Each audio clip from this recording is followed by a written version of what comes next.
Halo, salam sehat semuanya. Kembali lagi dengan vlog Mahendra Saputra. Kali ini gue mau ngebahas tentang prosedur cara kita untuk melakukan cek PCT dan EMS. Untuk sekarang ini sangat mudah ya teman-teman.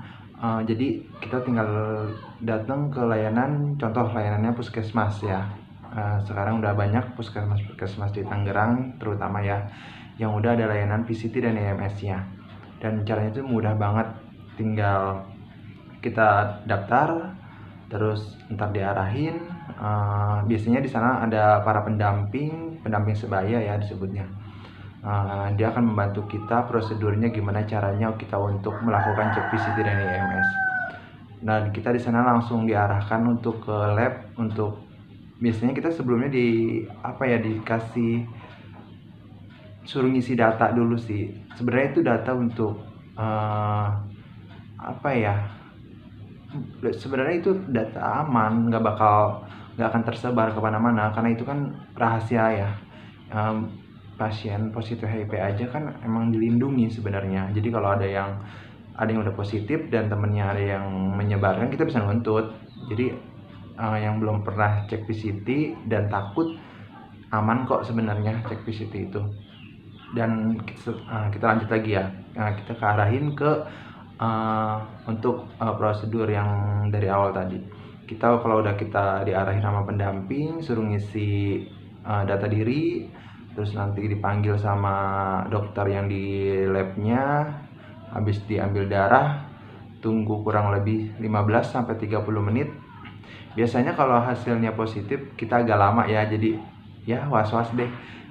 Karena pengalaman dari teman saya yang saya antar, dia ditungguin sama saya itu lebih dari 15 menit. Biasanya kan 15 menit atau 20 menit udah kelar hasilnya. Ternyata teman saya itu hampir 45 menit. Mungkin si dokternya ragu ya dengan hasil yang positif itu, dan dia diulang-ulang mungkin ya, dan hasilnya tetap reaktif. Dan dia harus dikonsultasi. Untungnya ya sebelumnya kan karena gejala-gejalanya dia udah banyak ya, jadi sebagai sahabatnya kita selalu support ya. Apalagi kan saya kan pengalaman, saya udah 6 tahun minum obat ini. Ketika hasil dinyatakan positif, kita biasanya dikasih obat untuk per 2 minggu. Per 2 minggu itu obatnya untuk uji coba ya, bisa dibilang ya. Bukannya coba-coba sih maksudnya. Diuji coba biar badannya itu, tubuhnya itu bisa nerima nggak ini obat gitu.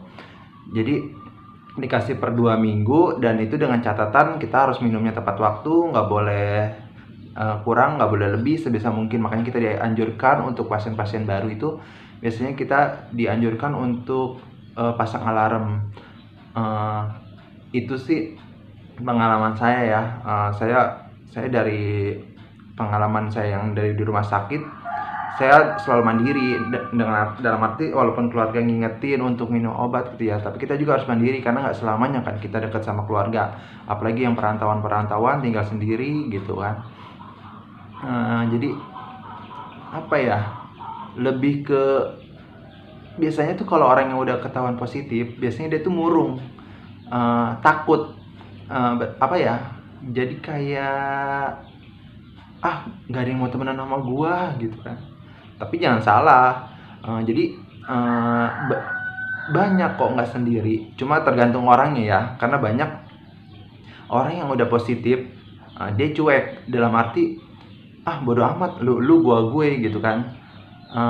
Kalau harusnya nggak seperti itu sih, kan kita sama-sama ya sebaya ya, kita sama-sama minum obat, harusnya kita saling support, apalagi buat adik-adik baru ya. Sungguh disayangkan kalau misalkan baru ngerasain obat 2 minggu atau cuma baru 3 hari, kan efeknya kan biasanya 3 hari ya untuk jenis FDC ini. Dia langsung memutuskan sendiri untuk berhenti minum obat dengan alasan nggak kuat efeknya gitu. Itu sebenarnya penyesuaian, karena kan sebelumnya kalian belum pernah minum obat. Jadi selagi ada obat untuk saat ini, kan obat yang bisa menekan virus ini kan cuma obat yang ARV ini aja. Sebenarnya banyak ya di luar sana obat-obat yang bilang katanya bisa menyembuhkan penyakit-penyakit ini. Cuma Kalau saya pribadi sih mikirnya menyembuhkan total sih enggak ya, lebih ke menjaga imun tubuh. Karena pasien-pasien yang positif ini tuh biasanya yang diserang tuh imun tubuh. Eh, dan buat teman-teman yang udah positif, jangan pernah sedih. Kita di sini cukup keluarga. Untuk pasien baru biasanya psikisnya cukup terguncang ya, karena dia mikirin jangka panjang. Dia harus minum obat seumur hidup. Dia berpikir umur gue nggak lama lagi. Padahal kalau kita mikirin itu ya, jangankan orang sakit, orang sehat pun bawa motor keluar rumah ketabrak mobil kan banyak juga kan yang mati. Jadi kita mikirnya gini loh, kita minum obat ARV itu tuh ikhtiar. Karena dalam agama manapun pasti kita dianjurkan untuk ikhtiar, apalagi kita dikasih cobaan seperti ini gitu kan ya. Kalau saya pribadi sih lebih apa ya, lebih nerimo ya. Emang saat pertama kali divonis emang udah pasrah saat itu, tapi nggak berlarut-larut begitu saja. Jadi kita mikirnya ada semangat dalam hati itu, saya harus sembuh loh, saya harus sehat loh, karena masih banyak orang-orang yang harus saya bahagiakan gitu. Itu sih penyemangat obat yang paling ampuh itu ya dalam diri kita sendiri. Jadi semangat dalam hidup kita itu harus tinggi ya. Jadi buat teman-teman, buat adik-adik yang istilahnya punya faktor risiko, lebih baik segera cek PCT atau IMS-nya. Karena banyak gini, dia PCT negatif tapi IMS-nya ada. Kalau IMS itu masih bisa diobatin, jadi lebih baik datang ke puskesmas. Kalau ke rumah sakit kan mungkin biayanya lebih besar ya. Kalau di puskesmas itu biasanya kan namanya dari pemerintah, lebih apa ya, lebih ke masyarakat bawah, menengah ke bawah, jadi lebih ramah biayanya juga. Jadi nggak terlalu menguras kocek dompetnya, apalagi untuk yang ya kalau yang belum kerja atau pikirannya kan pasti ya belum kerja, gue mau cek ntar kalau misalkan hasilnya positif gue gimana, mikirin biayanya. Gue pribadi belum kerja dan alhamdulillah cukup kebantu ya dengan subsidi ini. Aku cuma bayar pendaftaran 3.000 itu langsung dapat obat ARV untuk 1 bulan. Jadi nggak apa ya, tidak menyulir. Kan yang punya faktor risiko segeralah cek ya, demi kesehatan kalian. Selalu pakai ini ya. Ini biasanya kalau kita misalkan kita cek di puskesmas, kita boleh kok minta, ini gratis, ini tidak diperjualbelikan, dan ini emang buat teman-teman yang aktif ya. Jadi kita buat mencegah.